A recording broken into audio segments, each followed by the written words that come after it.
పరీక్ష పెడుతున్నారు. అసలు మన చనిపోయిన 5,000 మంది ఎన్కౌంటర్లో చనిపోయి 5,000 మంది కూడా ఈ దేశం కోసం చనిపోయిన వాళ్ళే, ఈ మట్టి కోసం పనిచేసిన వాళ్ళే, ఈ మట్టి మనుషుల కోసం పనిచేసిన వాళ్ళే.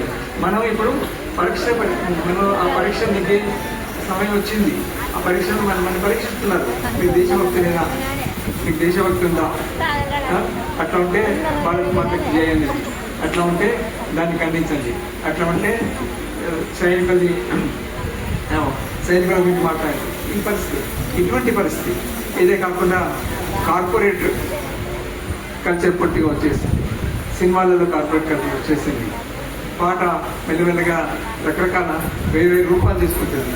ఇప్పుడు చూస్తున్న పాటల్లో సాహిత్యం లేదు. సినిమా పాటల్లో చాలా తక్కువ సాహిత్యం, అంతా మ్యూజిక్ డామినేటర్, డ్రమ్స్ డామినేటర్. దాంట్లో ఈ పాట మెల్లమెల్లగా పక్కకు పోతుంది. సో ఈ పరిస్థితిలో